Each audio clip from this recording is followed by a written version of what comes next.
سیدوں کا خاندان بھی آیا، ایک ایسی خاتون بھی آئی جس کے ساتھ 3 بیٹیاں تھی، بیٹا بھی کوئی نہیں، خامن فوت ہو گیا۔ مسجد کے ساتھ مہمان خانے بنے ہوتے، وہاں اس نے بچوں کو ٹھہرایا اور نکلی سمرقند میں کہ کوئی آدمی مل جائے اور اس سے کہوں کہ تھوڑی سی مدد ہو۔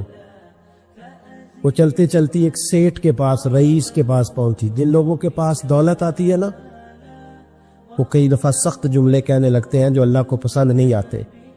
وہ سیٹھ کے پاس گئی تو جا کے کہنے لگی میں غریب ہوں، پریشان ہوں، بلخ میں قحط ہے، سارا زمانہ جانتا ہے، تو میں اس لیے سمرقند آئی ہوں، بیٹیوں کا ساتھ ہے، نہ رہنے کو جگہ ہے، نہ کھانے کو روٹی ہے، نہ پہننے کو کپڑا ہے، مہربانی کر تھوڑی مدد کر۔ کہنے لگا ہو کون؟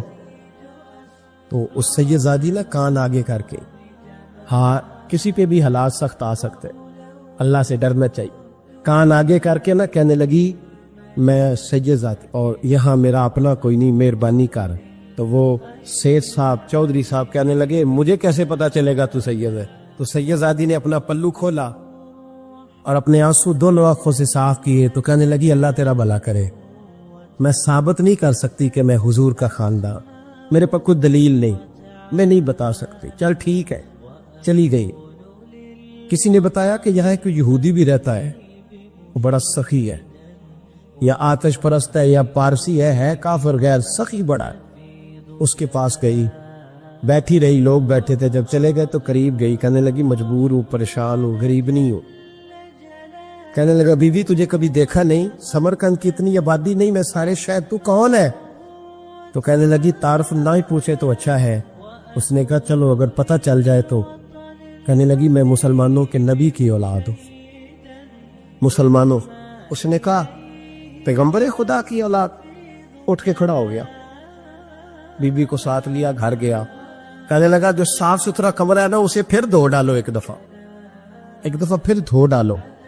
کمرہ دھلایا، صاف کرایا، پھر کہنے لگا بی بی میرے برتن زیادہ صاف ستھرے نہیں، میں نئے نہ خرید کے لا دوں۔ پھر نئے برتن لایا، پھر اپنے بچوں سے کہنے لگا اونچا نہ بھولنا، یہ سیدہ فاطمہ کی شہزادیاں آئی ہیں، یہاں کوئی شخص اونچی بات نہ کرے۔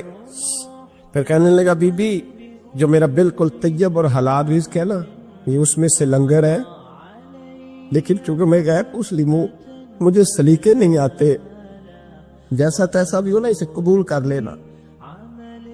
خاتون کو کہنے لگا یہ گھر ہے، جب تک جی چاہے یہاں رہنا، پر دیکھنا ہو سکے تو رات اپنے نبی سے سفارش کرنا، میرا بھی کوئی مسئلہ، میری بھی کوئی قبولیت کہیں ہو جائے۔ وہ مسلمان کہلانے والا رات کو سویا، کہتے جنت سجی ہوئی ہے، لوگ جنت میں جا رہے، لائنیں لگی ہوئی ہیں، نبی پاک لوگوں کو جنت میں بھیج رہے ہیں۔ میں بھی دوڑ کے لائن میں لگ گیا، فرشتے نے میرا بازو پکڑا، کا پیچھے ہٹ۔ تو میں دوڑ کے حضور کی بارگاہ میں گیا، میں حضور سارے جنت میں جا رہے ہیں، یہ مجھے نہیں جانے دیتا۔ نبی پاک نے فرمایا تو کون ہے؟ کہ یا رسول اللہ میں مسلمان ہوں۔ کہتے حضور مجھ سے فرمانے لگے کوئی دلیل ہے تیرے پاس؟ دلیل ہے کوئی تیرے پاس؟ میں چپ کر گیا، فرمایا میری بیٹی ہے تیرے دروازے پر آ ہی گئی تھی تو دلیلوں کوشنے لگ گیا تھا۔ ہم جا دوڑ جا، سویرے آنکھ کھلی تو گلیوں میں ڈھونڈتا پھرتا ہے، تلاش کرتا پھرتا ہے، کونے کونے میں جاتا ہے وہ سادات کا گھرانہ کہاں گیا، ڈھونڈتے ڈھونڈتے اس غیر مسلم کے دروازے پہ جا کے پہچان لیا۔ تو کہنے لگا خدا کا واسطہ جو تو نے نوکری کی ہے نا ان کی مجھ سے 11 گنا لے لے، یہ سادات کا گھر مجھے دے دے۔ تو کہنے لگا کل تو آتا تو شاید بات اور ہوتی، آج بات اور ہے۔ اس نے کہا مہربانی کر، کہا نہیں کل تو آتا تو معاملہ اور تھا، آج معاملہ آج اور ہے، رنگ بدل گیا ہے، حالات تبدیل ہو گئے ہیں، اب تو دیکھتا کیا ہے، جا دوڑ جا۔ کہنے لگا نہیں مہربانی کر، دے دے، تو غیر مسلم میں تیرا کیا تعلق؟ کہنے لگا چپ کر، غیر مسلم میں کل تک تھا، کل سے سجدوں سے پیار کیا ہے تو میرے حالات سنور گئے ہیں، وہ جو نظارے تو نے رات خواب میں دیکھے ہیں میں نے جاگتی آنکھوں سے دیکھے ہیں، میں نے جاگتی آنکھوں سے، اور تو نے کسی مفتی پیر عالم کے ہاتھ پہ کلمہ پڑھا ہے، میں نے رات محمد اردی کے ہاتھ پہ کلمہ پڑھا ہے۔ شیخ الاسلام بالمسلمین خواجہ قمر الدین سیالوی. خواجہ صاحب سچ مچ کے شیخ الاسلام تھے اور اللہ تعالیٰ نے انہیں بڑا ہی اعزاز عطا فرمائی. بڑی بات تھی, ایسے شیخ بھی کم دنیا میں ہوتے, اور 20 علماء ان کے مرید تھے. پنڈی کے علاقے میں نا اپنے بہت سارے علماء, کسی علماء کی میٹنگ میں گئے تھے, علماء کافی تھے, تو ایک سید عالم تو انہوں نے نماز پڑھائی. عالم بھی تھے اور سید بھی تھے, جماعت کرائی, تو نماز کے بعد پتہ چلا کہ کوئی ایسی واضح غلطی ہو گئی ہے کہ نماز ہوئی نہیں. اب ہمارے تو کسی نمازی کو کسی مسئلے کا پتہ چل جائے دوسروں کو جینے نہیں دیتا, کہتا صرف میری نماز ٹھیک ہے, تم سب کی غلط ہے. اور پھر بندہ عالم ہو, اسے پتہ ہو مسئلے کا, تو پھر وہ سانس لینے دے. یہ بڑا مشکل کام ہے. علم یہاں بالکل زیادہ ہو تو پھر بندے کو حوصلہ ہوتا ہے اس پہ. کو پتہ ہے تھوڑا پانی ہوتا ہے نا برتن میں تو آوازیں زیادہ نکالتا. علماء سارے کہنے لگے جی جلدی سے بتائیں جی حضرت صاحب وہ نماز نہیں ہوئی. تو خواجہ صاحب نہ چپ کر جو, پتہ مجھے بھی ہے نماز نہیں ہوئی, پر مسئلہ یہ ہے میرا مولوی نہیں نا, یہ رسول اللہ کا خاندان ہے اور تیری نسل پاک میں ہے بچہ بچہ نور کا. فرمایا کہ حضور کا خاندان ہے, چپ کر جاؤ, طریقے سے بات کرنی, ادب سے. اور کوئی عالم ہوتا تو میں لقمہ دیتا, یہ سادات ہیں, چپ کرو. چلو کہنے لگے میں نہ سوچ رہا ہوں کہ کوئی جملہ مل جائے تو شاہ جی کو کہوں کہ نماز نہیں ہوئی. حالانکہ بڑے عالم تھے خواجہ صاحب, وہ زبردست قسم کے محقق عالم. تھوڑی دیر کے بعد کہنے لگے لو جی مجھے نا مل گیا جملہ, میں شاہ جی کو بتانے لگا ہوں. کب بتائیں؟ تو سلام لیا آگے جا کے, شاہ جی کے ہاتھ چومے, کہنے لگے حضور آپ کے پیچھے نماز پڑھی ہے, سید ہے تو مزہ بڑا آیا ہے, ان 4 وقتوں کا بڑا ہی مزہ آیا ہے. ہمارا دل کرتا ہے ایک دفعہ یہی نماز دوبارہ نہیں پڑھا دیتے, مزہ ہی بڑا آیا ہے نا, ذرا ایک دفعہ دوبارہ نہیں پڑھا دیتے نماز, مزہ بڑا ہے. تو شاہ جی کہنے لگے لگ مجھے بھی رہا تھا نماز کوئی نہیں ہوئی, پر میں کہہ رہا تھا شاید میرا وہم ہی ہو, لگ رہا تھا کہ نماز نہیں ہوئی. تو آپ بڑے سمجھدار آدمی ہیں, آپ نے سید کا ادب بھی بچا لیا ہے اور مسئلہ بھی بتا دیا. تیری نسل پاک میں ہے بچہ بچہ نور کا, تو ہے عین نور تیرا سب گھرانہ نور کا. ہمارا تعلق اعلی حضرت فاضل بریلوی کے ساتھ ہے. اعلی حضرت فاضل بریلوی رحمت, ایک پیر صاحب نے دعوت دی, پیلی بھیت کے پیر صاحب تھے, دعوت دی, ان کے جلسے میں عرس پہ اعلی حضرت گئے, اور جب میرے امام پہنچے تو بے پردہ بیویاں سامنے بیٹھی تھی. میرا موضوع نہیں تھا لیکن بات ہو رہی تھی, سوال پوچھا جا رہا تھا تو وضاحت ضروری سمجھ رہا ہوں. بے پردہ بیویاں سامنے بیٹھی تھی, اور وہ بزرگ سید بھی کہلاتے تھے. اعلی حضرت رحمت اللہ علیہ واپس پلٹے, واپس بھرے مجمع میں اٹھ کے آ گئے, دوڑا آیا, لوگ بھی تھے, کہنے لگے حضور آپ امام ہیں, بزرگ ہیں ہمارے, آپ کا رویہ نرم ہونا چاہیے, تھوڑا خیال کرے, کوئی غلطی ہے تو سمجھائے, آپ جا رہے ہیں, کوئی غلطی ہے تو سمجھائے, رویہ نرم ہونا چاہیے, سمجھا دیں, آپ اٹھ کے جا رہے ہیں. آپ فرمانے لگے جو رسول اللہ کی شریعت کا لحاظ نہ کرے اس کے ساتھ نرم رویہ نہیں رکھنا چاہیے, نرم رویہ نہیں رکھ. فرمایا اگر آپ سید نہ کہلاتے ہوتے تو پھر میں کھڑے ہو کے بات کرتا, نرمی صرف اس لیے کی ہے کہ تیری نسل پاک میں ہے بچہ بچہ نور کا. لیکن وہ شاہ بھی کوئی قیمتی بزرگ تھے, سید صاحب بھی, کہنے لگے حضور بھی میری طرف دیکھیں, بڑے مجمع میں کہتا ہوں مجھ سے غلطی ہوگی, آئندہ نہیں کروں گا.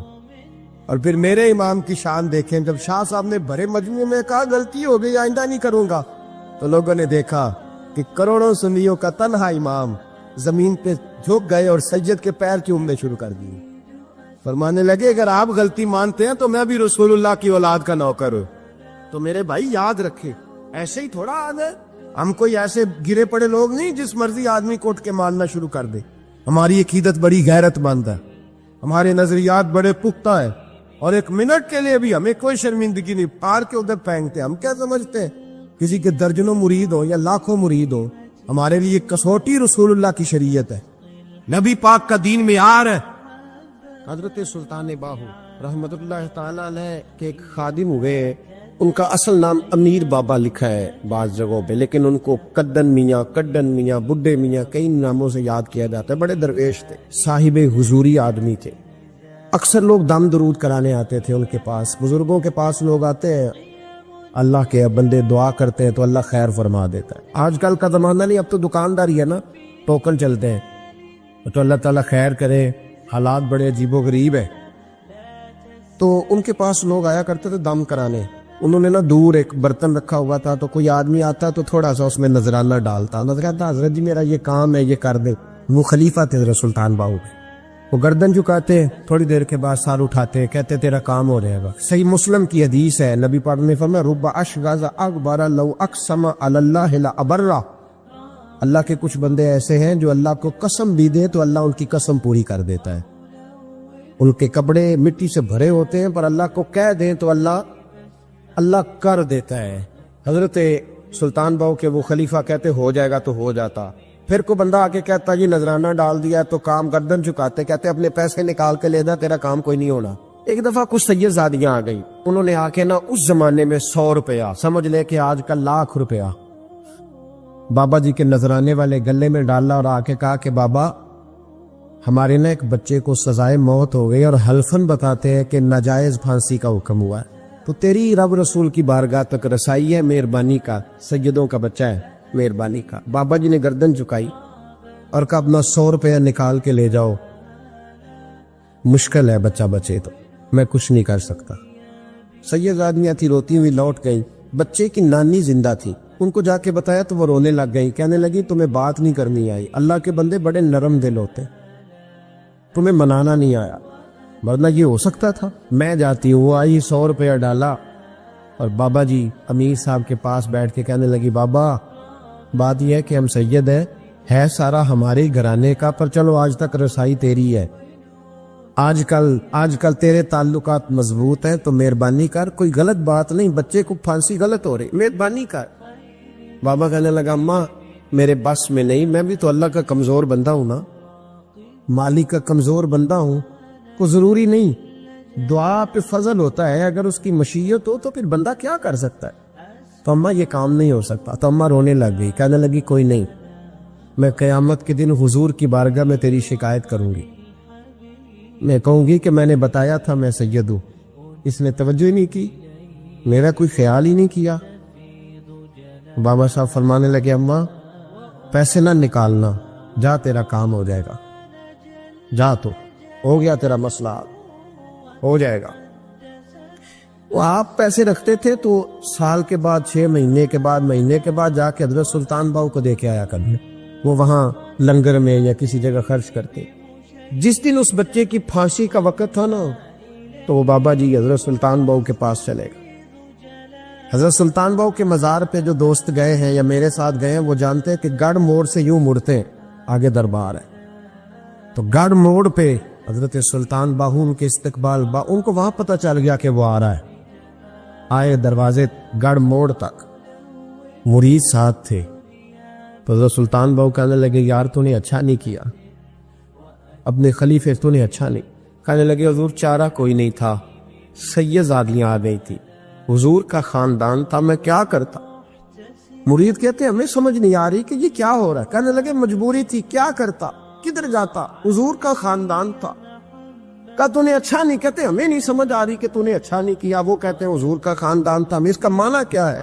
کہتے تھوڑی دیر گزری, بچہ وہاں سے رہا ہو گیا, حضرت سلطان باہو کے خلیفہ کا انتقال ہو گیا, وہ وصال کر گئے, وصال ہو گئے. آپ نے جنازہ پڑھایا, دفن کیا, تو غلام کہنے لگے حضور یہ ماجرا کیا ہے. آپ فرمانے لگی اس نے اللہ کے حضور دعا کی تھی کہ مولا جناب اسرائیل نے اس دن کسی نہ کسی کی روح لینے جانا ہے نا, تو میری لے جائے. اب سید زادیاں دروازے پہ آ گئی ہے, تو سادات کو تو خالی نہیں نہ بھیجا جا سکتا, مصطفیٰ کا خاندان ہے. حضور میری روح لے جائی جائے اور اس سید زادے کو چھوڑ دیا جائے. فرمایا اس نے اللہ کے حضور قربانی دے کے وَفَدَيْنَاهُ بِذِبْحٍ عَظِيمٍ. ایک سنار نے گلی میں ایک یتیم چھوٹے سے بچے کو گھومتے دیکھا, تو سنار بے اولاد تھا, بچے کو اٹھا کے گھر لے آیا. 18 سال اس بچے کی پرورش کی, اس کو پالا پوسا, جوان کیا.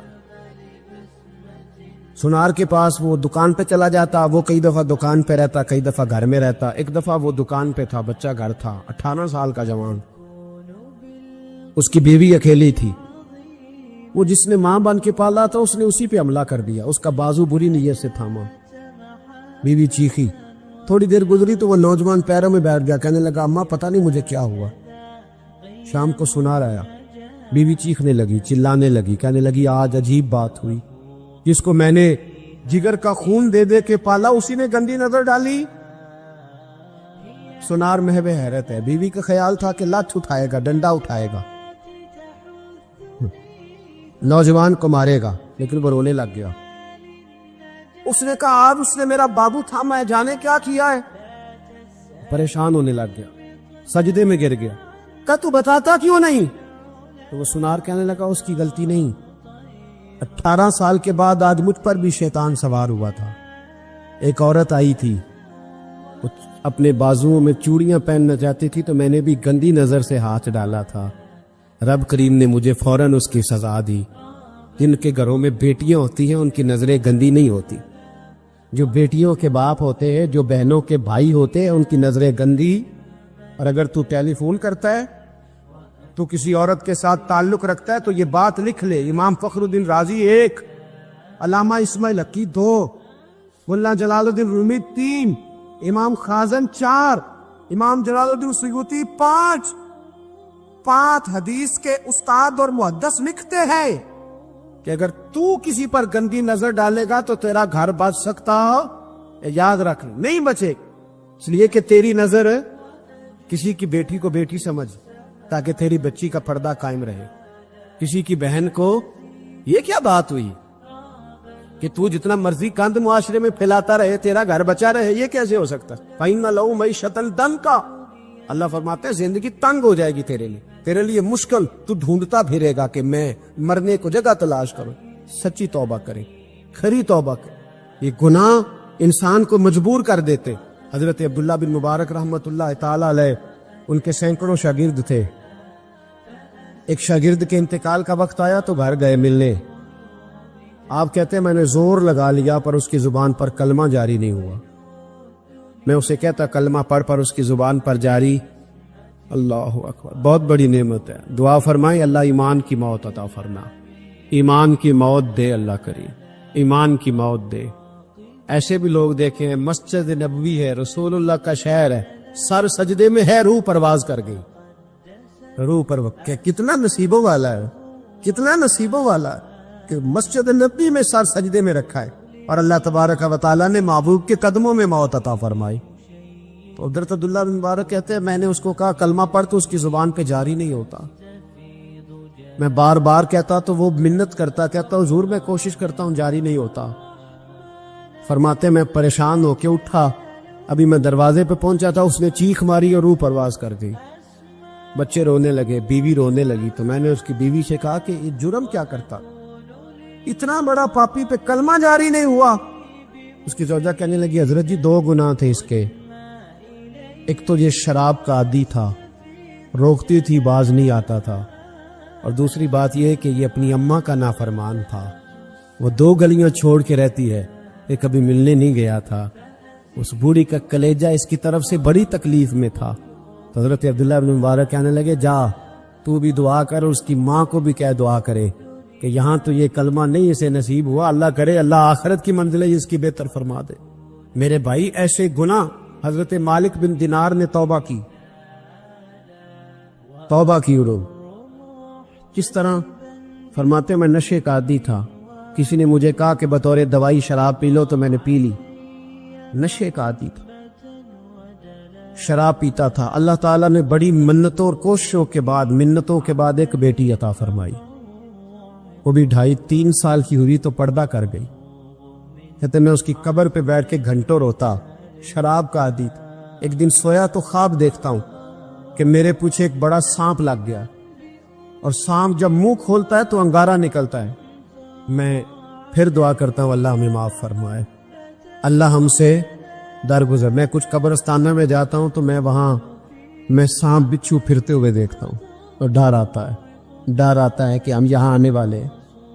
یہ لوگ کہہ رہے ہیں کہ تمہاری تیاری ہے، کسی وقت بھی اعلان ہو جائے گا کہ چلو بھائی چلو فلاں صاحب کا جنازہ ہے، اٹھو۔ لوگ کہتے ہیں جلدی کرو، اور ایک کونے میں ایک شخص یہ بھی کہتا ہے کہ دیگ بھی رکھ لو، مہمان بڑے جمع ہو گئے، اور ایک کونے میں لوگ یہ بھی کہتے ہیں کہ برف ٹھنڈی لے آؤ، لوگوں نے پانی بھی پینا۔ پہلے اعلان ہوتا ہے کہ فلاں فوت ہو گیا، پھر اعلان ہوتا ہے جنازے کا ٹائم ہو گیا، پھر اعلان ہوتا ہے جنازہ اٹھایا جائے گا، اور پھر بات ختم ہو جاتی ہے. پھر کل من علیہ فان، پھر کوئی نہیں پوچھنے آتا. ختم ہو گئے، قصہ ہی ختم ہو گیا. ان لوگوں کی کہانی مٹ گئی، ختم ہو گئے.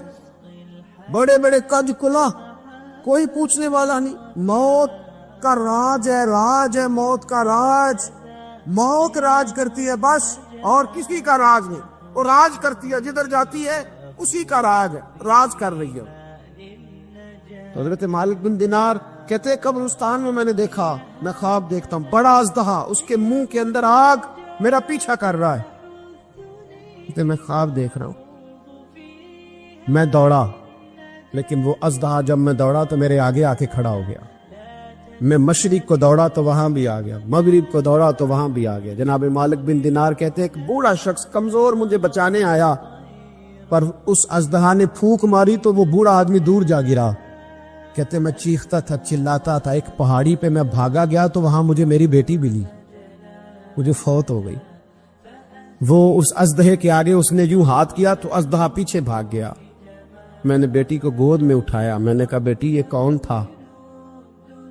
کہنے لگی ابا یہ تیرا برا عمل تھا، یہ تیرا برا عمل تھا، یہ تجھے کھا جاتا اگر میں نہ ہوتی. تو کہا یہ بوڑھا جو مجھے بچانے آیا یہ کون تھا؟ کہا یہ تیرا اچھا عمل تھا، پر کمزور بڑا تھا، تھوڑا تھا، یہ تیرے برے عمل کا مقابلہ کرنے کی ہمت نہیں رکھتا تھا. حضرت مالک بن دینار کہتے ہیں میری بیٹی نے خواب میں میری داڑھی پکڑ لی اور کہنے لگی ابا میں چاہتی ہوں تو صحیح ہو جا، ایسا نہ ہو کہ پھر تیرے پیچھے یہ اژدہا لگ جائے. حضرت مالک بن دینار کہتے ہیں جب میں سو کے اٹھا تو میری داڑھی آنسوؤں سے بھری ہوئی، اور اس کے بعد میں نے توبہ کی. اس طرح کی توبہ کی کہ پھر میں نے کوشش کی کہ دوبارہ میں اپنے رب کی نافرمانی نہ کروں. حضرت عبداللہ ابن عباس فرماتے تھے جو دنیا میں ہنس ہنس کے گناہ کرتے ہیں نا، ہنس ہنس کے جھوٹ ہنس ہنس کے بولتے، ہنس ہنس کے لوگوں کی غیبت کرتے، فرمایا یہ جو تمہیں ہنس ہنس کے گناہ کرتے نظر آتے ہیں ان کا رونا قیامت میں دیکھا نہیں جائے، ان کے آنسو قیامت میں دیکھے نہیں جائے. جو ہنس ہنس کے گناہ کرتے یہ روئیں گے. فَلْيَضْحَكُوا قَلِيلًا وَلْيَبْكُوا كَثِيرًا. رب فرماتا ہے زیادہ رویا کرو، کم ہنسا کرو. نبی پاک علیہ السلام روتے تو صحابہ کہتے حضور آپ اتنا کیوں روتے ہیں؟ تو محبوب فرماتے جو میں جانتا ہوں وہ تم نہیں جانتے. بھائیو قبروں میں اکیلے جانا ہے، کبھی غور کرنا، اکیلے کوئی بندہ ساتھ حساب دینے نہیں جائے. اماں بڑا پیار کرتی ہے لیکن قبر میں کبھی کوئی ماں بھی ساتھ دفن نہیں ہوتی. اپنا اپنا حساب دینا، مشکل وقت ہے، حساب کر لینا چاہیے، تیاری کر کے رکھنی چاہیے. گناہ اگر یہاں ہماری زندگی کو تنگ کریں گے تو وہاں بھی ہمارے لیے مشکلات پیدا کریں. نبی کریم علیہ السلام نے فرمایا ہے کہ اللہ بڑا مہربان ہے، اللہ بڑا کریم ہے، اللہ بڑا ستار ہے. اور یاد رکھو جب کوئی اس کی ریٹ کو چیلنج کرے، جب کوئی اس کے قانون کو توڑے، جب کوئی اللہ کی اعلانیہ نافرمانی کرے، پھر رب کریم کی غیرت کو، اس کے عدل کو جوش آتا ہے. توبہ کرے سچی، مسجد کی حاضری دے پابندی کے ساتھ. میری آپ سے ہمیشہ یہ گزارش رہتی ہے کہ مسجد کی حاضری پابندی سے دے. میں اپیل کرتا ہوں داڑھی رکھ لے، یہ میرے نبی کا طریقہ ہے صلی اللہ تعالی علیہ. واپس آ جا، ہماری بقا نہ ہمارے دین میں ہے. کوئی نہیں ہمیں رکھے گا، کوئی نہیں رکھے گا، کوئی نہیں. میرا ایک دوست رات بتا رہا تھا کہ سعودی عرب میں ایک شخص نے 30 سال محنت کی، تو جب وہ مرا ہے وہیں اس کے گھر میں فون کیا تو اس کے گھر والوں نے کہا جناب آپ کو مشکل ہوگی ڈیڈ باڈی بھیجنے میں، وہیں دفن کر دیں. ہاں اگر اس کا کوئی پیسہ ہے تو وہ ذرا اکاؤنٹ میں بھیج دیں، بچیوں کو ضرورت ہے. او بھائی تو اکیلا جائے گا، تیرے لیے مشکل ہو جائے. اپنے بھی ساتھ یقین کریں، بچے دعائیں کرانے آتے ہیں، کہتے ہیں حضرت جی دعا کریں اللہ اماں کی سختی معاف کر دے. اس کا مطلب کیا ہے کہ اماں اب جائے، اب ہمارا نمبر آئے. بچے تو انتظار کر رہے کہ ابا جائے اور گدی پہ ہمارا نمبر آئے. تیاری ہے، اکیلے جانا ہے، اکیلے سخت سا مرحلہ ہے، اکیلے سارا کچھ فیس کرنا. آج توبہ کریں، وہاں کے کیڑے یہاں رہ کے مارے، اپنے ساتھ ظلم نہ کریں. ہم اس قابل نہیں کہ وہاں جا کے مقابلہ کر سکیں. بچیں، اپنے آپ کو محفوظ کریں، بچائیں. حساب اپنا اپنا دینا ہے. کسی باپ نے اگر اپنے بچوں کو حرام کھلایا تو بچے تو نہیں کہہ رہے تھے نا کہ حرام لے کے آ، تو باپ نے حساب دینا، والد نے. لہذا مہربانی فرمائیں، اپنے اوپر رحم کھائیں، اپنے آپ کو سنواریں. آج جمعۃ الوداع ہے، توبہ کریں، اللہ کے نیک بندوں کی صحبت میں بیٹھا کریں، اچھی باتیں سنا کریں تاکہ دل نرم رہے. ان جگہوں سے بچے جو گناہ کی طرف لے کے جاتی، ظلم سے، زیادتی سے، جبر سے بچے. اپنے آپ کو اپنے رب کریم کی بارگاہ میں جھکا دے. ہمارا کہیں اور گزارا نہیں، کوئی نہیں ہمیں پوچھے گا. اقبال رو پڑے آخری عمر میں، رو پڑے اور اللہ کی بارگاہ میں عرض کرنے لگے، نہ جہاں میں کہیں بھی امان ملی، جو امان ملی تو کہاں ملی، میرے جرم خانہ خراب، تیرے عفو بندہ نواز میں، پناہ صرف اللہ رسول کی بارگاہ میں. حضرت مصعب ابن عمیر بڑے مالدار تھے اور بڑے مہنگے جوڑے پہنتے تھے. پھر اللہ نے کرم کیا اور حضور کی غلامی میں آ گئے. میں حضرت مصعب ابن عمیر کو پڑھ کے نا تو ایک جملہ میں نے نیچے لکھا ہے. میں نے کہا اس کا مطلب ہے کہ سوٹوں میں، کوٹھیوں میں، گاڑیوں میں سکون نہیں. سکون تب بھی ہے جب ضمیر مطمئن ہو جائے. مالدار آدمی تھے پر یہاں پھٹے پرانے کپڑوں میں آ گئے، اس لیے کہ وہاں سب کچھ تھا، دل مطمئن نہیں تھا. تو پہلے حبشہ گئے ہجرت کر کے، پھر مکے واپس آئے. نوجوان آدمی، بوڑھا آدمی نہیں، جوان. نبی پاک صلی اللہ علیہ وسلم نے ڈیوٹی لگائی، فرمایا مدینے مجھ سے پہلے جاؤ، جا کے تبلیغ کرو. یہ وہاں گئے کسی کے گھر میں، حضرت اسد بن زرارہ رضی اللہ تعالیٰ عنہ کے گھر میں ڈیرا لگایا. وہاں بنی ظفر کا ایک گھر تھا، ایک حضرت اسد بن زرارہ کا، وہاں تبلیغ کرتے، دین بتاتے. جوان آدمی اور امیر آدمی، منت کرنے کی کیا ضرورت ہے؟ کسی کی منت کرنے کی کیا ضرورت ہے؟ پر دروازے رسول پہ آئے نا. حیدر شاہ اس گلی کدے نہ رول دی، پر ان تے رول گئی نا. آئے نا تو آ کے حضور کی بارگاہ سے پیغام لے کے یہاں پہنچ گئے. حضرت اسد بن زرارہ کے گھر میں ان کا قیام تھا رضی اللہ تعالی، وہ مسلمان ہو چکے تھے. اور ان کی خالہ کے بیٹے تھے حضرت سعد بن معاذ، جو قبیلہ بنو اشہل کے سربراہ تھے، اپنے قبیلے کے سردار تھے اور خالہ کے بیٹے تھے. وہاں آ گئے. حضرت مصعب بن عمیر نے تبلیغ شروع کر دی. شروع میں غریب لوگ کلمہ پڑھنے والے تھے، بات ذرا پھیلنے لگی تو حضرت سعد بن معاذ نے خود نہیں کہا، خالہ کے بیٹے تھے نا، کہا وہ ناراض نہ ہو جائے. حضرت اسید ابن حدیر کو بلایا اور بلا کے کہنے لگے، یار تو جا، میرا وہ خالہ کا بیٹا ہے، میں کوئی بات کروں گا تو وہ ناراض ہو جائے گا، جا سمجھا. وہ ہمارے سادہ لوگوں کو کہہ رہے ہیں کہ تمہارے باپ دادا بھی گمراہ تھے، بت پوجتے تھے، واپس آؤ. تو وہ تو ایک نئی طرح ڈالے، جا کے. اب وہ بھی سردار بندے تھے. دوسرا یہ کہ اگر کوئی کسی کو اشتعال دلا کے بھیجے، وہ کسی کو کہہ کے بھیجے کہ جا کے کمال کر دے، تو ہی ہے جو اٹھا سکے. تو آپ کو پتہ ہے چودھری صاحب کو تو 3 دفعہ چودھری صحیح کر کے کہہ دے تو کام ویسے ہی اللہ ماشاءاللہ اوپر چلا جاتا ہے. چودھری صاحب کہتے ہیں میں چودھری بن کے دکھانا ہے، ہو ہی نہیں سکتا. سیٹھ صاحب کو 2-4 دفعہ آپ نے کہنا ہے آپ سیٹھ صاحب ہیں، تو معاملہ جو ہے وہ اوپر چلا جاتا ہے. کہ جوان بچے ہیں ان کو آپ کہہ دیں کہ اتنا تو جوان ہے اور فلانا تجھے بات کر گیا، پہلے بیچارہ چاہے بھول بھی گیا ہو، وہ چلا جاتا ہے گھر سے بندوق لے دے. انہوں نے کہا بڑی باتیں کی، پورا غصہ لے گیا نا. یہ بھی ایک لہجہ تھا. جواب میں حضرت مصعب ابن عمیر کا بھی لہجہ تھا. اب باتیں کرتے رہے تو یہ ہنستے رہے. تو یار اس رستے کا مسافر ہی نہیں، یہ تو ان کو پوچھنا جو مسافر ہیں، کہہ جو کہنا ہے. تو تر شروع ہو کے گالی 1000 دے، یہ وہ نشہ ہی نہیں جو کوئی ترشی اتار دے. تو کر جو تو نے بات کرنی ہے وہ کرتے رہے. جب غصہ ٹھنڈا ہو گیا، سارا کچھ کہہ چکے، تو حضرت مصعب ابن عمیر کہنے لگے جی آپ نے ڈانٹا ہے، ہم تو تیار بیٹھے ہیں جانے کے لیے. گئے، بس 2-3 باتیں ہماری بھی سن لیں گے. میں کہا سنائیے. 2-3 آیتیں پڑھی قرآن پاک کی، تھوڑا سا حضور کی سیرت نور کو چھیڑا تو وہ ڈنڈا انہوں نے پھینک دیا. فرمانے لگے اس دین میں داخل ہونا ہو تو طریقہ کیا ہے؟ تو حضرت مصعب ابن عمیر کہنے لگے آپ غسل کریں، کپڑے بدلے، آئے میں کلمہ پڑھاتا ہوں. انہوں نے غسل کیا، کپڑے بدلے، کلمہ پڑھا. اب واپس گئے تو ان کو پتا تھا میں نے جانا ہے، تو سعد بن معاذ نے رزلٹ پوچھنا ہے. کہتے ہیں اس نے مجھے بھیجا تھا تو میں نے بھی اسے بھیجنا ہے. کہتے ہیں میں نے جا کے کہا اس قبیلے کا قبیلہ بنی عارصہ کے ساتھ مقابلہ چلتا تھا. کہتے ہیں میں نے بھی اسی طرح کی سٹوری سنائی جا کے. حالانکہ حضرت سعد بن معاذ کہتے ہیں جب یہ آ رہے تھے نا واپس تو میں سمجھ رہا تھا بندہ وہ نہیں جو میں نے بھیجا تھا، اس میں کوئی انقلاب آ گیا، تبدیلی آ گئی. آ کے کہنے لگے یار تیری وہ خالہ کا بیٹا ہے، میں نے کیا مقابلہ کرنا ہے، وہ تو بنو عارصہ والے بھی لڑ رہے ہیں، تمہارا شریکہ بھی لڑائی کر رہا ہے، تو تم جاؤ ان کو بھی بنا کرو اور اپنے شریکے کو بھی کہو کہ یہ ہمارے گھر کا مسئلہ ہے، ہم خود نمٹ لیں گے، تم جاؤ۔ کہتے ہیں میں نے کہا اچھا اگر تجھ سے بھی نہیں نہ ہوا تو اب مجھے ہی 2 ہاتھ کرنے پڑیں گے۔ آستینیں چڑھا لیں، ڈنڈا پکڑ لیا، کہتے ہیں گیا اور جا کے جو مجھ سے ہو سکتا تھا میں نے کہا، جب میں پوری طرح کہہ چکا نا، اب وہاں تو لہجہ بدل چکا تھا نا۔ حضرت سیدنا مصعب ابن عمیر تو طے کر لیا تھا نا، سیکھا تھا نا حضور سے، تو معاملہ بڑا انفرادی تھا، رنگ ہی بڑا انوکھا تھا، کہے جس نے جو کہنا ہے۔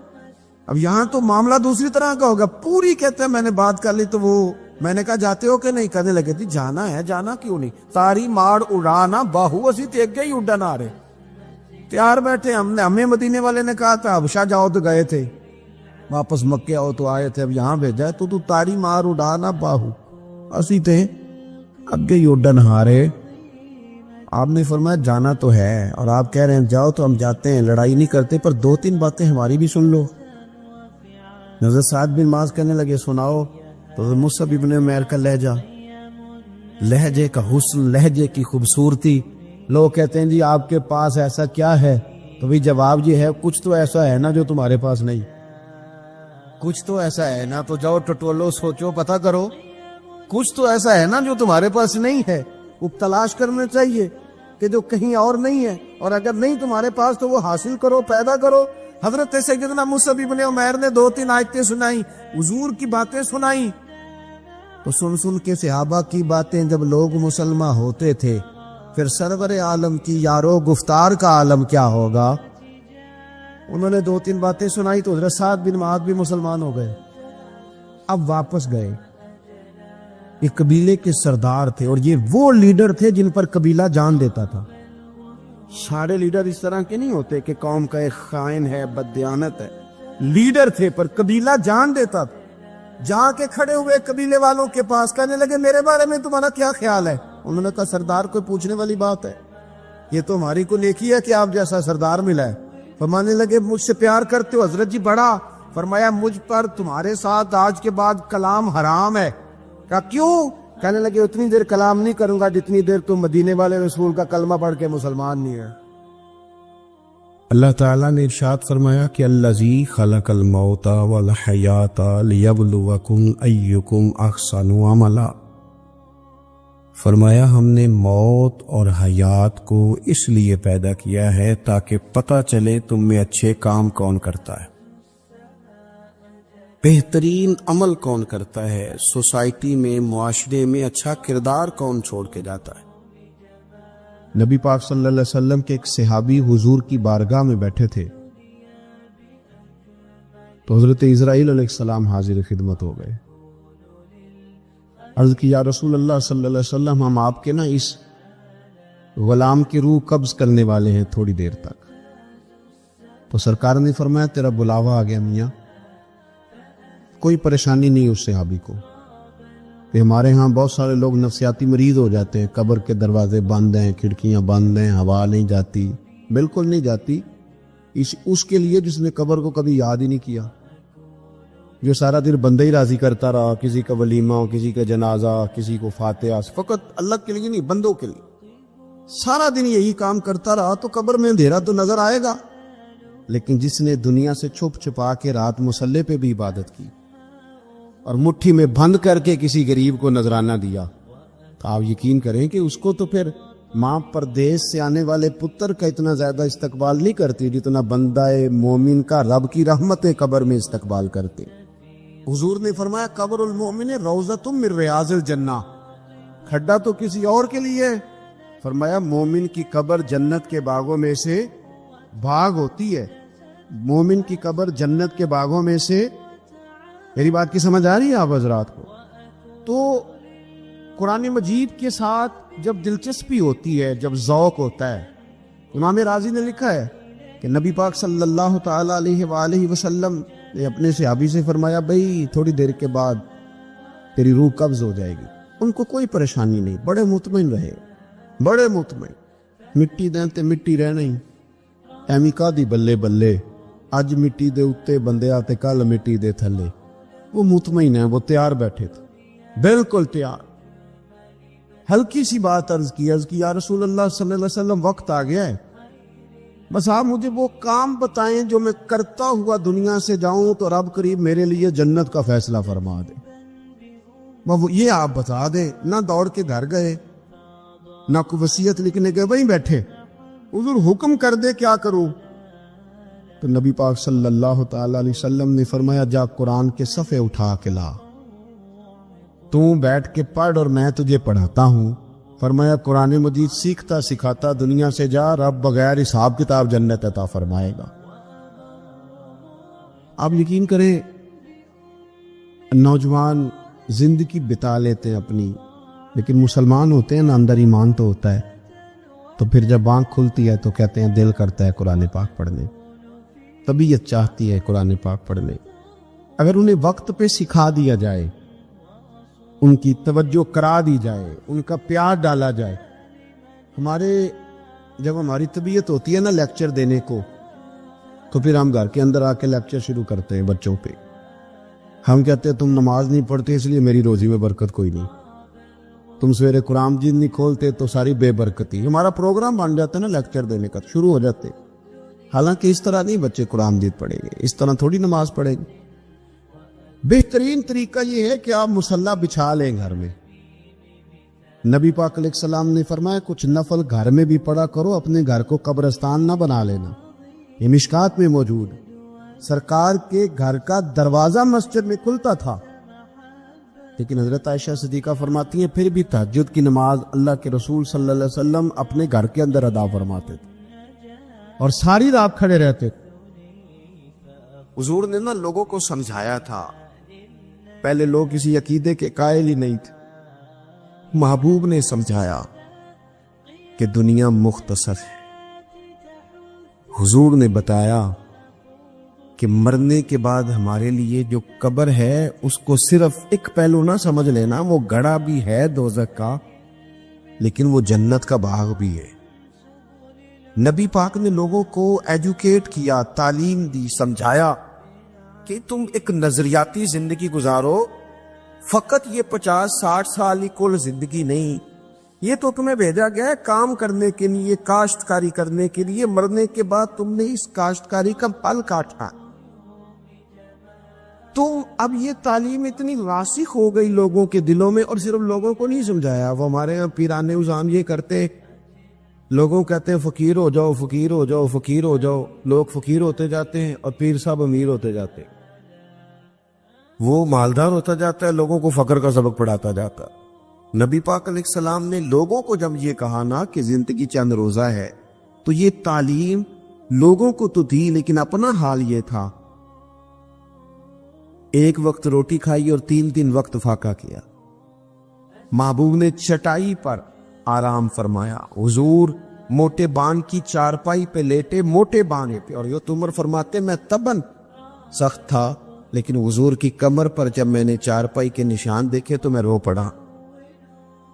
یا رسول اللہ، اللہ کے دشمن اتنی موج میں ہیں اور آپ تو. حضور نے ایک تو یہ ہے نا کہ آپ کی پیار میں کو رو رہا ہے تو بندہ کہے کوئی نہیں بس حالات ہے ایسے، نہ.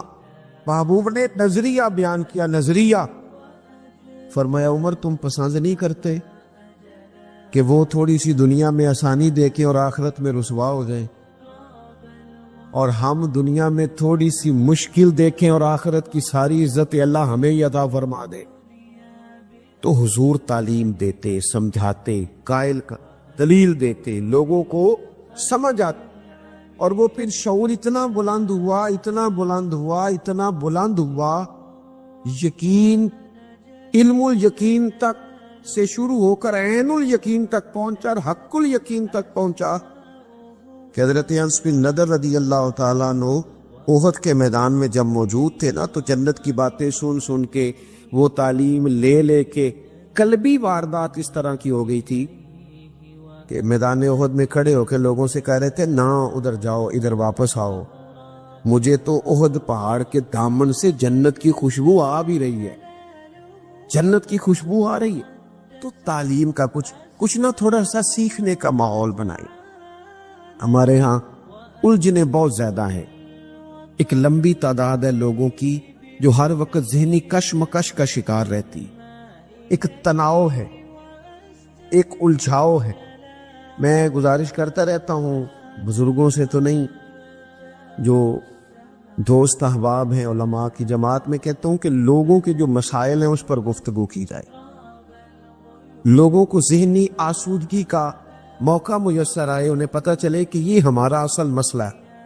ہمارے جو وہ عادے کے نا حسد بہت بڑا مسئلہ ہے، اس پر نبی پاک علیہ الصلوۃ والسلام کی درجنوں احادیث موجود ہے، اور اس کے ہر پہلو پر حضور نے ہمیں سبق دی، بغض پر، جھوٹ پر، بدی پر، خیانت پر، رزق حلال کے فضائل پر، محبت پر۔ یہ جو ہمارے مسائل ہیں، ہم اگر حضور سے سیکھ لیں، ایک جنگ بنی رہتی ہے گھروں میں، چوکوں میں، چوراہوں میں، آپس میں، دفتروں میں، کٹھے بیٹھنے والے لوگوں میں، حتیٰ کہ دینی ماحول میں بھی اگر چند لوگ مل کے کام کرتے ہیں تو وہاں بھی کچھ نہ کچھ آپس میں چیزیں دلوں میں موجود رہتی ہے۔ شرط یہ ہے کہ ہم حضور سے سیکھیں، کشادگی پیدا ہو، دل بڑے ہو۔ تو نبی پاک نے اپنے لیے بطور معلم کا لفظ اعزاز کے طور پر حضور نے بیان کیا۔ اور دوسرا، حضور نے فرمایا میں نا اخلاق عالیہ کی تکمیل کرنے دنیا میں آیا ہوں۔ ایک ہوتا ہے کوئی اچھی بات کرنا، بہت سارے لوگ اچھی باتیں کرتے ہیں، اور آج کل تو سارے لوگ اچھی باتیں کرتے ہیں، پر مسئلہ صرف اتنا ہے کہ کرتے دوسروں کے لیے، اور جتنی اچھی باتیں ہو رہی ہیں وہ ساری اچھی باتیں دوسروں کے لیے۔ اگر وہ اچھی بات جو ہم کر رہے ہیں صرف وہ والی کریں نا جس پر ہم عمل کرتے، تو جو تبلیغ عمل سے ہوتی ہے وہ دیر پا ہوتی ہے، اس پہ وسعت ہو۔ اللہ کے پیارے رسول صلی اللہ تعالی علیہ وسلم نے صرف اچھی بات نہیں کی، آپ توجہ کریں گے میری بات پر، حضور نے صرف ایسا نہیں کہ ایک اچھی بات محبوب نے کر دی، حضور نے وہ والی اچھی بات کی ہے کہ اس سے زیادہ اچھی بات ہو سکتی نہیں۔ اعلیٰ حضرت کہتے ہیں سارے اچھوں سے اچھا سمجھیے جسے ہے، اس اچھے سے اچھا ہمارا نبی۔ ایک ہوتا ہے روٹین میں کوئی خیر کی بات کرنا، اور ایک ایسی بات کر دینا کہ پھر گنجائش باقی نہ رہے۔ نبی کریم علیہ السلام نے وہ خیر کی باتیں کی ہیں کہ مزید پھر گنجائش ہے۔ یہ جو ہمارے یہاں مصیبت بن گئی ہے نا کہ ہم نے وہاں سے بھی سیکھنا ہے، وہ ہمارے اسکولوں کالجوں کی دیواروں پر انگریزوں کے قول بھی لکھ دیے۔ تو میں کہتا ہوں کیا احادیث ساری یاد ہو گئی تھی بچوں کو؟ قرآن مجید کی آیات یاد ہو گئی تھی؟ اور کیا کوئی ایسی بات تھی جو حضور نے بیان نہ کی ہو، جو آپ کو ادھر ادھر جانا پڑا؟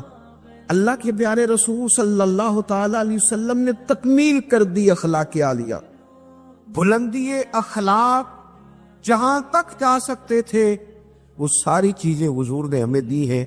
اخلاق کی کوئی ایسی بات نہیں جو رسول پاک صلی اللہ تعالی علیہ وسلم نے ہمیں نہ بتائی ہو، اور وہ باتیں ہمیں یاد بھی ہیں۔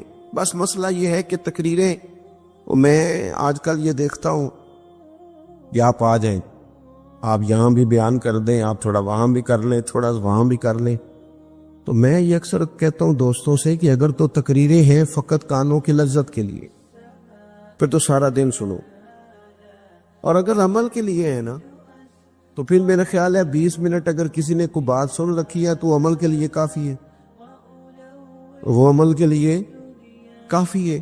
وہ بزرگ ایک مثال دیا کرتے تھے کہ ایک شخص نے کسی مولانا سے سن لیا تھا، بعض اوقات لوگ کھیتوں میں قضائے حاجت کے لیے جاتے تھے پیشاب کرنے، تو کہا سخت جگہ پہ پیشاب نہ کرو، وہ اس لیے کہ پیشاب کے چھینٹے پلٹ کر کپڑوں پہ نہ آئے۔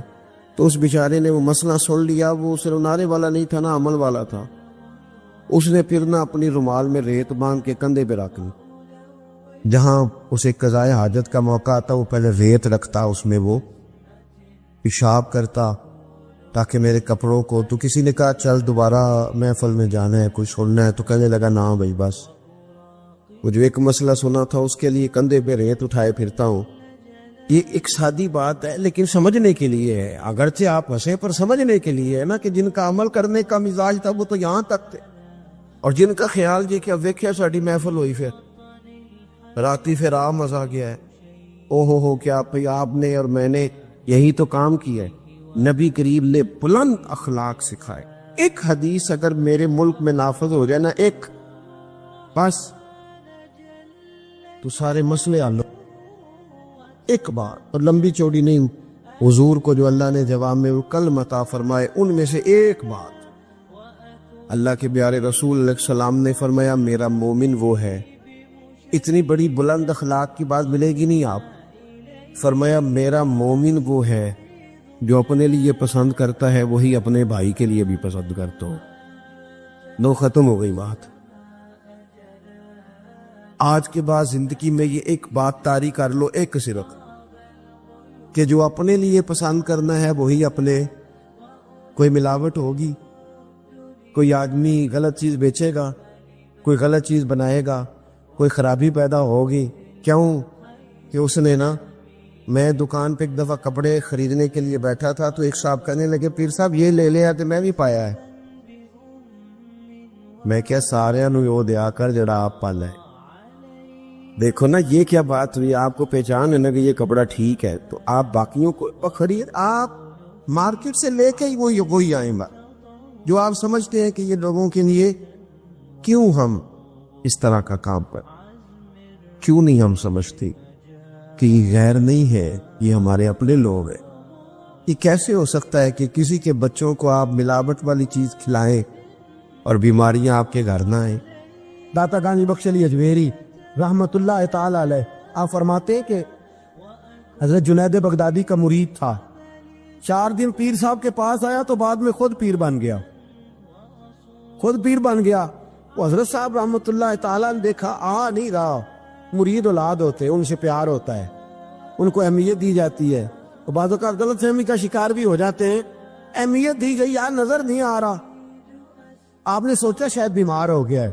حضرت جنید بغدادی خود گھر تشریف لے گئے. حضرت جنید بغدادی جن کا ولیوں میں اس طرح مقام ہے جس طرح حضرت جبریل امین کا فرشتوں میں مقام ہے. اتنا بڑا، چل کے گھر گئے اور جا کے کہا السلام علیکم. کہتا جی وعلیکم السلام. تو آتا کیوں نہیں؟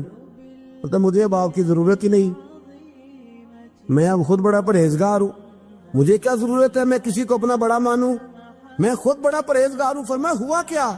کہنے لگا جی رات جب میں سوتا ہوں تو 2 فرشتے آتے مجھے براق پہ بٹھاتے ہیں اور جنت کی سیر کراتے ہیں. براق پہ بٹھاتے ہیں اور اللہ اکبر جنت کی سیر کراتے ہیں. میرے ہاتھوں کے تراشے ہوئے مٹی کے صنم آج بت خانے میں بھگوان بنے بیٹھے.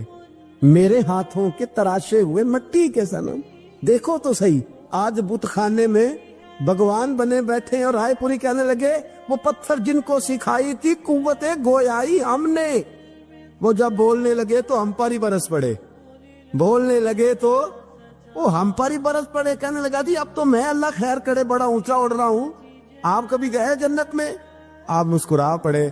فرمانے لگے بیلیا آج جب جنت میں جائے تو ذرا لا حول ولا قوت بھی پڑھ لینا. آج جب جنت میں جائے تو ذرا وہ بھی. وہ کہنے لگا چلو ٹھیک ہے پڑھ لوں گا. اٹھ کے ملا بھی نہیں. حضرت واپس آ گئے. رات کو خواب آئی، جنت میں جانے لگا تو خیال آیا جناب جنید بغدادی نے کہا تھا پڑھ ہی لوں. پڑھنے لگا لا حول ولا قوت الا باللہ. آنکھ کھولی تو روڑی کے ڈھیر پہ بیٹھا تھا. روڑی کے ڈھیر پہ بیٹھا تھا. وہ جو بھاگ رہے تھے ان سے پوچھنے لگا مجھے کہاں چھوڑ کے جا رہے ہو خواب میں؟ تو کہنے لگے شیطان کے مختلف روپ تھے، تو اصل میں حضرت جنید کے پاس زیادہ آنے جانے لگا تھا تو اللہ کے قریب ہونے لگا تھا، تو ہم نے چکر چلا کے تجھے وہاں سے روکا، تو بیوقوف ہے، سمجھ نہیں آئی. اب رونے لگا جاؤں تو کس منہ سے جاؤں، حاضری دوں تو کس منہ سے دوں، اب میں کیسے جاؤں اس کی بارگاہ ناز تک، کس طرح حاضری دوں؟ گرا جو ان کی نگاہ سے وہ سنبھل نہیں سکتا. لیکن جیسے ہی دروازے سے اندر داخل ہوا حضرت جنید نے آنکھ اٹھائی اور مسکرائے. فرمایا میں نے تجھے پہلے ہی کہا تھا کہ لاہور تو پڑھ لینا. فرمایا آ جا، اللہ والوں کے دروازے بند نہیں ہوا کرتے. میرے گاؤں کا ایک موچی ہے، جوتے گانٹتا ہے. اس شخص نے 4 بیٹیاں بیائی ہیں جوتے گانٹے. اور میرے ابا جی بتایا کرتے تھے کہ جن دنوں نا ڈھیلا چونی جوتا گانٹنے، اب تو جوتے کوئی گنڈواتا ہی نہیں، اب تو گانٹنے کا رواج نہیں، اب تو بچے نئے لیتے. تو جوتا گانچنے کے لیے جب اس کو دیتے تھے تو چونی اگر اس کی ہوتی تھی نا تو اس کو کہتے تھے نا روپیہ تو رکھ لے، تو کہتا کیوں رکھوں جی، میری چونی ہے تو میں نے چونی لینی ہے، اور ناراض ہو جاتا تھا۔ 4 بیٹیوں کی شادی کی ہے اس نے، پھر اللہ نے اسے عمرہ بھی کرایا، اور آج بھی وہیں بیٹھا ہے۔ تو میں جب گاؤں جاتا تو میں کہتا ہوں چاچا میں تیرے ساتھ تصویر کھنچوانی ہے، تو مجھے کہتے ہیں پتر میرا تو منہ بھی نہیں تو گیا میرے ساتھ فوٹو، تو میں کہتا ہوں یار تو ایک انسان ہے۔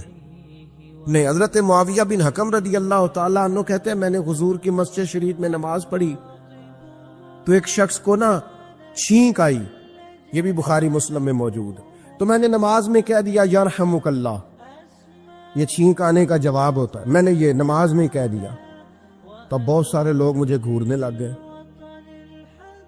کچھ نے اپنے ہاتھ بھی مارے زانوں پر کی، یہ کیا کر رہے ہو، نماز میں بول رہے ہو؟ فرماتے ہیں نماز مکمل ہوئی اور یہ لفظ ہے حضرت معاویہ بن حکم رضی اللہ تعالیٰ عنہ کے، فرمانے لگے قسم اللہ کی میں نے حضور سے بہتر سمجھانے والا نہ پہلے کبھی دیکھا ہے نہ بعد میں کبھی دیکھا۔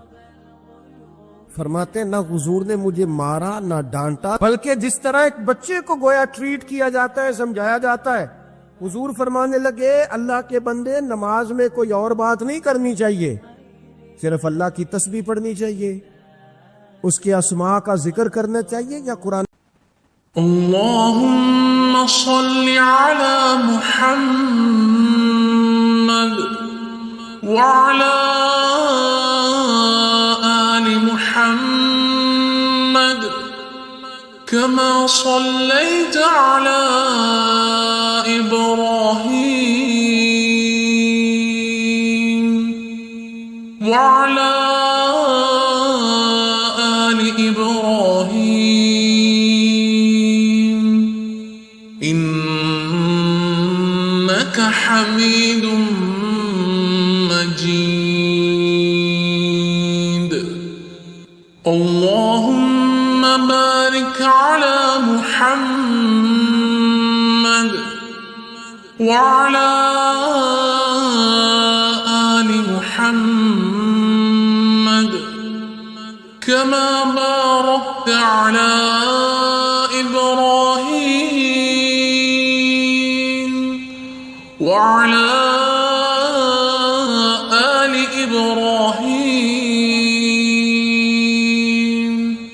إنك حميد مجيد۔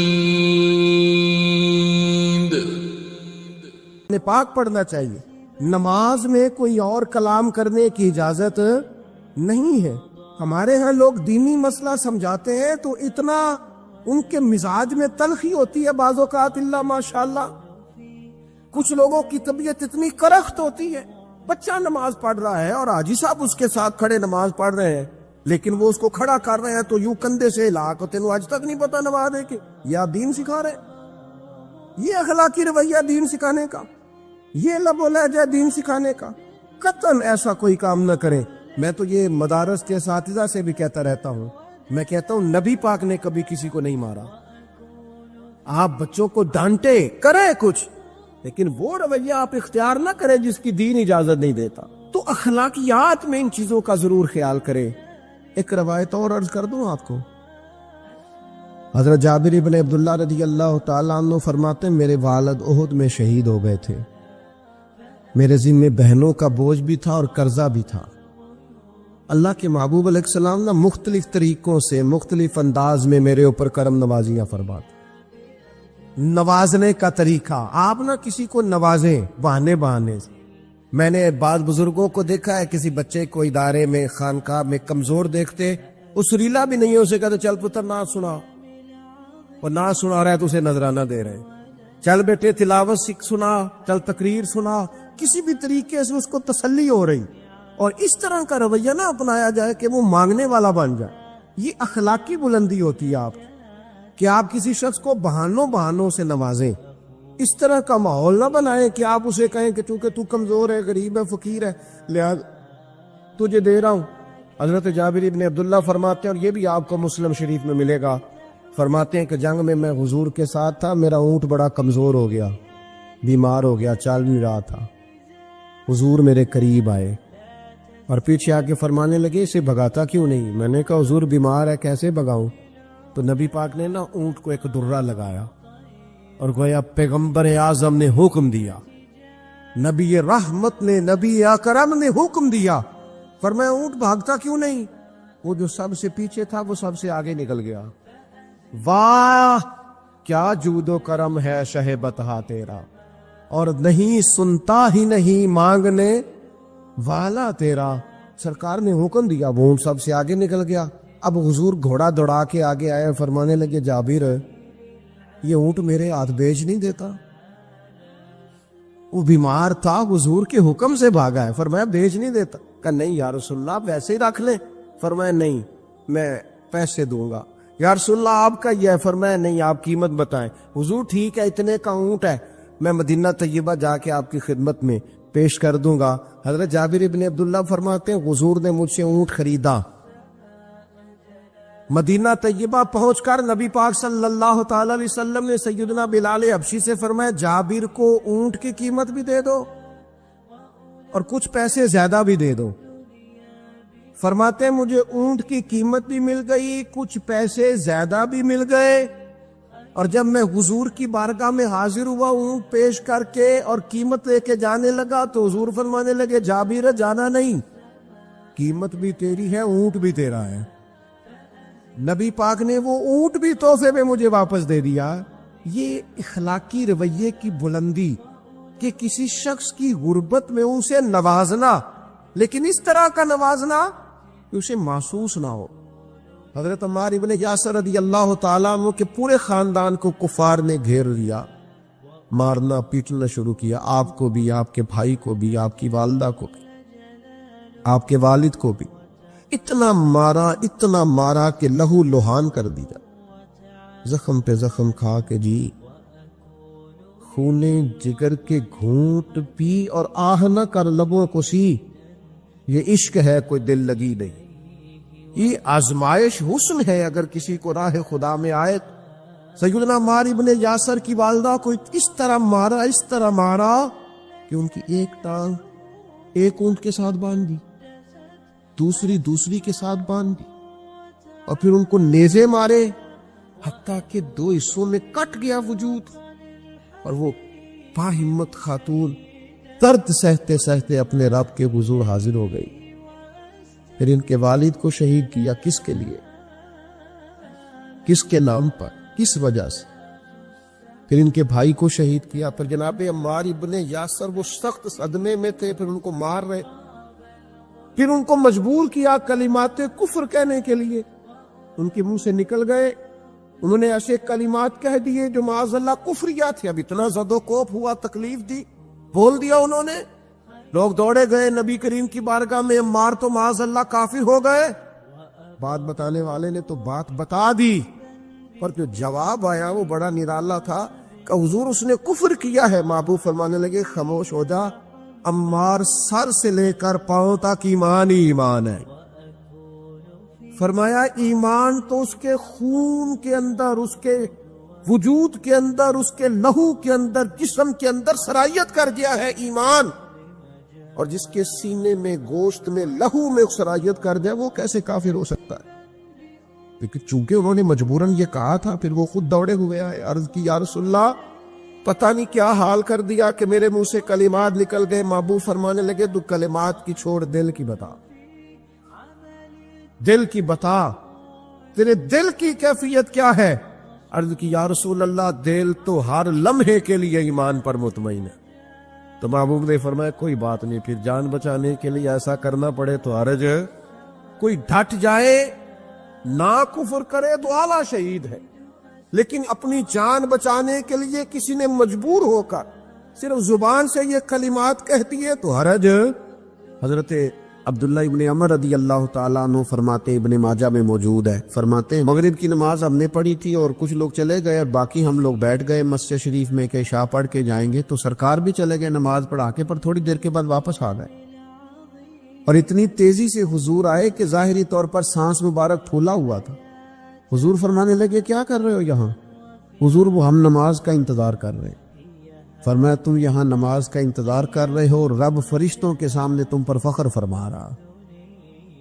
ان اللہ بندے کا مرتبہ کیا ہے اللہ کی بارگاہ میں اس کا؟ حضرت ابی بن کعب رضی اللہ تعالیٰ عنہ صحابی ہیں، نبی کریم تشریف لے گئے ان کے پاس، کریم نے کرم فرمایا، میں نے سنا ہے وہ بن سور کر میری عیادت کو آ رہے ہیں۔ نبی کریم صلی اللہ علیہ وسلم خود یعنی حضور خود تشریف لے آئے، نبی کریم نے مہربانی فرمائی۔ حضرت ابی بن کعب کہتے ہیں حضور میرے پاس آ کے کہنے لگے مجھے اللہ نے حکم دیا ہے کہ میں تمہیں قرآن سناؤں، مشکات میں موجود ہے۔ تو ابی بن کعب وجد کی کیفیت میں کہنے لگے حضور اللہ نے میرا نام لیا، میرا نام اس نے لیا ہے، میرے مالک نے میرے کریم نے میرا نام لیا ہے۔ حضور فرمانے لگے ہاں اللہ نے آپ کا نام لیا ہے اور مجھے حکم دیا ہے آپ کو قرآن سناؤں۔ حضرت ابی بن کعب پھوٹ کے روئے، حضور میرے مالک نے میرا نام لیا، میرے مالک نے اللہ کے حضور۔ دیکھیے مقام کیا ہے بندوں کا۔ حضرت سعد بن معاذ کا انتقال ہو گیا، نبی کریم ان کے خیمے میں داخل ہوئے جہاں ان کی میت مبارک پڑی تھی، تو حضور ایک قدم یہاں رکھتے ایک تھوڑا ہٹا کے رکھتے۔ یہ بھی لوگ ہیں دنیا سے جا رہے ہیں، یہ بھی ہیں جو دنیا چھوڑ رہے ہیں، ان اللہ مرتبہ کیا ہے؟ حضور ایک قدم مبارک یہاں رکھتے ایک ذرا ہٹا کے رکھتے۔ حضور اس کی کیا وجہ ہے؟ فرمایا 70,000 فرشتے آئے ہیں۔ إن أولى الناس بإبراهيم للذين اتبعوه وهذا النبي والذين آمنوا والله ولي المؤمنين ودت طائفة من أهل الكتاب لو يضلونكم وما يضلون إلا أنفسهم وما يشعرون يا أهل الكتاب لم تكفرون بآيات الله وأنتم تشهدون يا أهل الكتاب لم تلبسون الحق بالباطل وتكتمون الحق وأنتم تعلمون وقالت طائفة من أهل الكتاب آمنوا بالذي أنزل على الذين آمنوا وجه النهار واكفروا آخره لعلهم يرجعون ولا تؤمنوا إلا لمن تبع دينكم قل إن الهدى هدى الله أن يؤتى أحد مثل ما أوتيتم أو يحاجوكم عند ربكم قل إن الفضل بيد الله يؤتيه من يشاء والله واسع عليم يختص برحمته من يشاء والله ذو الفضل العظيم ومن أهل الكتاب من إن تأمنه بقنطار يؤده إليك ومنهم من إن تأمنه بدينار لا يؤده إليك إلا ما دمت عليه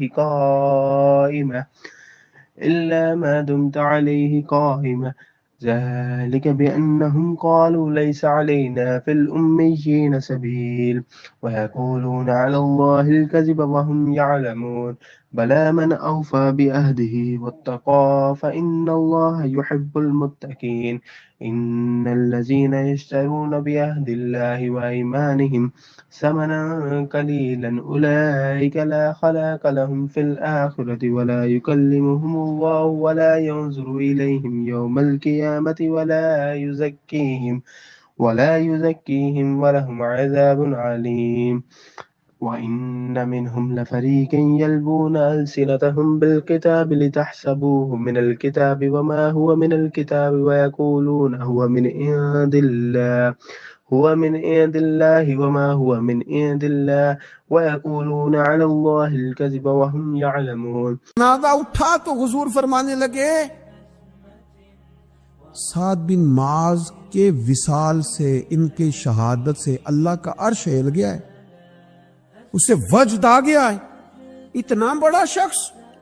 اور صحابہ فرماتے ہیں ہم ان کی قبر کھود رہے تھے تو خوشبوئیں پہلے ہی نکلنی شروع ہو گئی، پہلے ہی خوشبوئیں نکلنی شروع ہو گئی، میرے مرنے پہ ہر سو شور مچ جائے گا، دیکھو گے کہنے الوداع سرکار خود تشریف لائیں گے۔ اور کسی پنجابی درویش نے کہا تھا اکھاں جدو میٹیاں زمانہ مینو روے گا، اپنا تے اپنا بیگانہ مینو روے گا، جدو نہ میں دسیا میخارا نو میخانے وچ پھر جام ہی ٹوٹ جان کے تے میخانہ مینو روے گا، کئی بک بک رون گے تے کئی لک لک رون گے، گلیاں دا ایانا تے سیانا مینو روے گا۔ عزیز دوست، اپنا مقام اللہ کے حضور کیا ہے اس پر بھی تو ہمیں توجہ کرنی چاہیے نا۔ خود قرآن مجید نے ارشاد فرمایا تلک الرسل، یہ رسول ہے، یہ رسولوں کی جماعت ہے، فضلنا بعضهم علی بعض، فرمایا ہم نے بعض کو بعض پر فضیلت عطا فرمائی۔ یہ جماعت ہے انبیاء کی، رسولوں کی، نبیوں کی، ہم نے بعض کو بعض پر فضیلت عطا فرمائی۔ کتنی فضیلت عطا فرمائی؟ فرمایا منہم من کلم اللہ، ان میں سے بعض ایسے ہیں جن سے اللہ نے کلام فرمایا، ورفع بعضهم درجات، اور فرمایا بعض ایسے ہیں جنہیں اللہ نے درجوں میں بلندی عطا فرما دی۔ وآتینا عیسی ابن مریم البینات، اور جناب عیسیٰ ابن مریم کو کھلی نشانیاں عطا فرمائی۔ یہاں بالکل عام فہم سادہ آدمی، کوئی ادھر ادھر جانے کی ضرورت نہیں، اسے سمجھ آتی ہے کہ کلام اللہ نے حضرت موسیٰ سے فرمایا، اور اللہ تبارک و تعالیٰ نے جناب عیسیٰ ابن مریم کو کھلی نشانیاں دیں، اور یہ جو فرمایا نا وَرَفَعَ بَعْضَهُمْ دَرَجَاتٍ، ہم نے بعض کو درجوں میں بلندی عطا فرمائی۔ مفسرین فرماتے ہیں یہ پتہ ہے اللہ نے نام کیوں نہیں لیا؟ اللہ کو پتہ ہے جب میں کہوں گا نا میں نے بعض کو درجوں میں بلندی عطا کی تو سمجھ جائیں گے کس کی بات ہو رہی ہے، یہ بتانے کی ضرورت نہیں ہے، اور یہ بھی نہیں بتایا کہ کتنی بلندی دی، اس لیے کہ کوئی ایسا عدد ایجاد ہی نہیں ہوا جس سے مصطفیٰ کریم کے درجوں کی بلندی کو شمار کیا تھا۔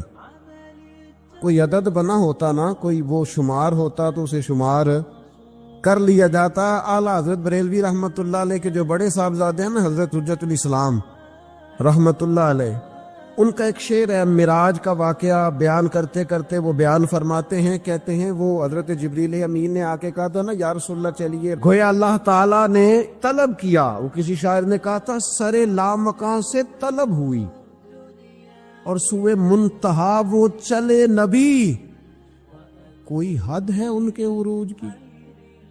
بس اتنا بتا دیتے ہیں بلغ العلا بکمالہ کشفت دجا بجمالہ حسنت جمیع خصالہ صلو علیہ، کوئی حد ہے ان کے عروج کی؟ بس بلغ العلا بے۔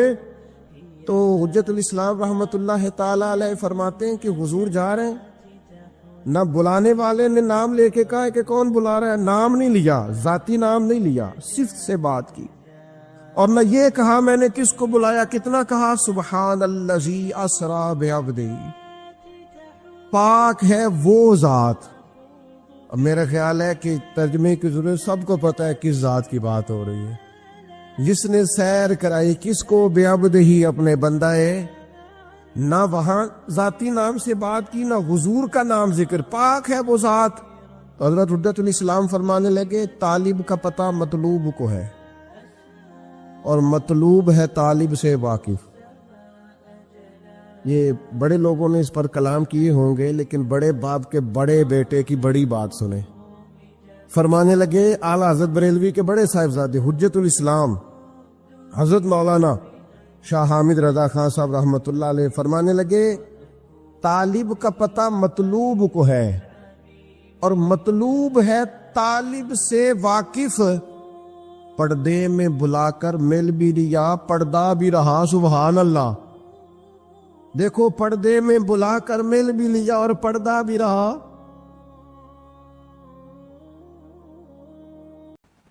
اللهم صل على محمد وعلى آل محمد كما صليت على إبراهيم وعلى آل إبراهيم إنك حميد مجيد اللهم بارك على محمد وعلى آل محمد كما باركت على إبراهيم وعلى آل إبراهيم إنك حميد مجيد.